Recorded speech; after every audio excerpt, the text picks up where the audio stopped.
সবাইকে স্বাগত।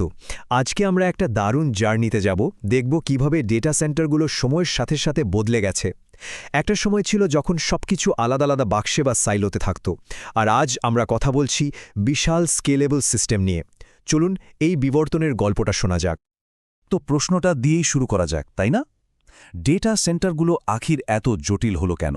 আর গুগল বা ফেসবুকের মতো বড় বড় কোম্পানিগুলো যারা এই সমস্যার সমাধান বের করে ফেলেছে, তাদের কাছ থেকে শেখার কি আছে? এই দুটো প্রশ্নই কিন্তু আমাদের আজকের আলোচনার মূল ভিত্তি। চলুন গল্পের প্রথম অংশে যাই। একটা ঐতিহাসিক প্রেক্ষাপট দেখা যাক যে ঠিক কিভাবে আমরা আজকের এই জটিল পরিস্থিতিতে এসে পৌঁছলাম। এই টাইমলাইনটা দেখলে ব্যাপারটা একদম পরিষ্কার হয়ে যায়। দেখুন, প্রত্যেকটা নতুন টেকনোলজি একটা সমস্যার সমাধান তো করেছে, কিন্তু সাথে করে আরেকটা নতুন জটিলতা নিয়ে এসেছে। যেমন ধরুন, মেইনফ্রেমের পর যখন স্ট্যান্ডঅ্যালোন সার্ভার আসলো, ফ্লেক্সিবিলিটি অনেক বাড়ল, কিন্তু সার্ভার আর স্টোরেজ আলাদা হয়ে গেল, দুটো আলাদা সাইলো তৈরি হলো। এরপর এলো সেন্ট্রালাইজড স্টোরেজ, যা রিসোর্সগুলোকে এক করল ঠিকই, কিন্তু নেটওয়ার্কের জটিলতা বাড়িয়ে দিল, আরও একটা সাইলো তৈরি করল। আর শেষে ভার্চুয়ালাইজেশন এসে কম্পিউটার ব্যবহার আরও দক্ষ করল, কিন্তু পরিকাঠামোকে করে তুলল আরও বেশি জটিল আর অনমনীয়। তো শেষমেশ কি দাঁড়ালো এই যে আমরা একটা জটিল 3 স্তরের আর্কিটেকচার পেলাম। মানে কম্পিউটারের জন্য আলাদা টিম, স্টোরেজের জন্য আলাদা টিম, আবার নেটওয়ার্কিংয়ের জন্য আরেকটা টিম। সবার টুলস আলাদা, বাজেট আলাদা, সবকিছু একসাথে ম্যানেজ করা আর স্কেল করাটা ছিল একটা দুঃস্বপ্নের মতো। এবার আসা যাক সেই পর্যায়ে, যখন এই পুরনো মডেলটা আক্ষরিক অর্থেই আধুনিক প্রযুক্তির চাপে ভেঙে পড়তে শুরু করল। ব্যাপারটা খুব মজার দেখুন।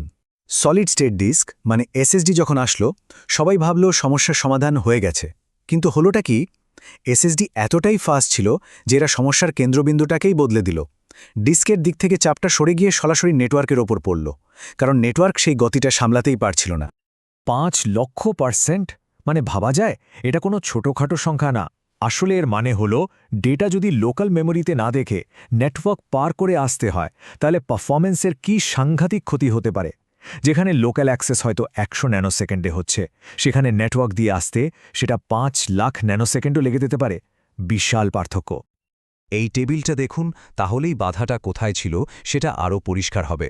বিশ্বাস করা কঠিন যে মাত্র 4টা বা 5টা হাই পারফরম্যান্স এসএসডি পুরো একটা পুরনো স্টোরেজ নেটওয়ার্ককে থামিয়ে দেওয়ার জন্য যথেষ্ট ছিল। মানে নেটওয়ার্কটা একটা বোতল গলা বা বটলনেকের মতো হয়ে দাঁড়িয়েছিল। তো মুদ্রা কথা কি দাঁড়ালো? এটাই যে নেটওয়ার্কই হয়ে উঠেছিল নতুন ভিলেন। আর ওই যে সাইলোভিত্তিক আর্কিটেকচার, যেখানে সবকিছু আলাদা আলাদা, ওটা পুরোপুরি ফেল করছিল। একটা নতুন পথের দরকার ছিল। কিন্তু সব সমস্যারই তো একটা সমাধান থাকে, তাই না? আর এই সমাধানটা এলো ওয়েব জায়ান্টদের কাছ থেকে। গুগল, ফেসবুকের মতো কোম্পানিগুলো পরিকাঠামো নিয়ে একেবারে নতুন করে ভাবতে শুরু করল, আর জন্ম হল ওয়েব স্কেল দর্শনের। ওয়েব স্কেল নামটা শুনলেই মনে হয় এটা বুঝি শুধু গুগল বা ফেসবুকের মতো বড় কোম্পানির জন্য। কিন্তু আসলে তা নয়। এটা একটা ফিলসফি, একটা চিন্তাভাবনার ধরন, যা বলে যে জটিল হার্ডওয়্যারের থেকে সফটওয়্যারের বুদ্ধি অনেক বেশি জরুরি। এর মূল লক্ষ্য হল পরিকাঠামোকে সহজ, বুদ্ধিমান এবং সহজে বাড়ানোর যোগ্য করে তোলা। তো এই ওয়েবস্কেল আর্কিটেকচারের মূলে আছে 4টা পিলার। প্রথমটা হলো হাইপার কনভার্জেন্স, মানে কম্পিউটার স্টোরেজকে একসাথে জুড়ে দেওয়া। দ্বিতীয়টা হলো সফটওয়্যার ডিফাইন্ড ইন্টেলিজেন্স, মানে সব বুদ্ধি থাকবে সফটওয়্যারের হাতে, হার্ডওয়্যারের হাতে নয়। তৃতীয়টা ডিস্ট্রিবিউটেড সিস্টেম, মানে কোনো একটা অংশ বিকল হলেও পুরো সিস্টেম চলতে থাকবে। আর চতুর্থটা হলো লিনিয়ার স্কেল আউট, মানে প্রয়োজন মতো ছোট ছোট ব্লক যোগ করে পরিকাঠামোকে অনুমানযোগ্যভাবে বাড়ানো। আচ্ছা, এই যে এত বড় বড় কথা বললাম, ওয়েব স্কেলের দর্শন, এটাকে বাস্তবে রূপ দেয়া যায় কিভাবে? এর উত্তরটাই হলো হাইপার কনভার্জেন্স। এই ছবিটা দেখলেই পার্থক্যটা একেবারে দিনের আলোর মতো পরিষ্কার হয়ে যায়। বামদিকে দেখুন সেই পুরনো 3 স্তরের আর্কিটেকচার, সবকিছু আলাদা, জটিল, ম্যানেজ করা কঠিন। আর ডানদিকে একটাই ইউনিফাইড বিল্ডিং ব্লক। এখানে কম্পিউট আর স্টোরেজ একসাথেই থাকে। ম্যানেজমেন্ট খুবই সহজ, আর ডেটা ঠিক যেখানে দরকার তার কাছাকাছিই থাকে। কোনো নেটওয়ার্ক বটলনেক নেই। এখানে আসল ম্যাজিকটা হলো নেটিভ ইন্টিগ্রেশন বা স্বাভাবিক একীভূতকরণ। এটা কিন্তু শুধু কয়েকটা জিনিসকে একটা বক্সের মধ্যে ভরে দেওয়া নয়, বরং সেগুলোকে এমনভাবে নতুন করে ডিজাইন করা হয়েছে যাতে তারা শুরু থেকেই একটা টিম হিসেবে, একটা ইউনিট হিসেবে কাজ করতে পারে। তো এত কিছুর পর আসল লাভটা কি? কি পাওয়া গেল এই নতুন আর্কিটেকচার থেকে? চলুন সেটাই দেখি। এর পুরস্কার হল সরলতা আর অনুমানযোগ্যতা। এই মডেলের সবচেয়ে সুন্দর দিক হল এর সরলতা।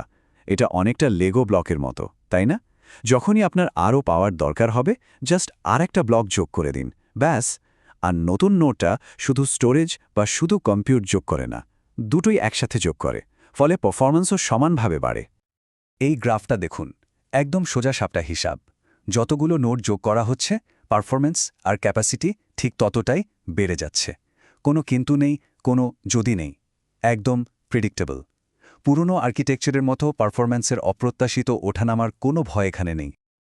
আর দিনের শেষে ব্যবসার জন্য এর মানে কি?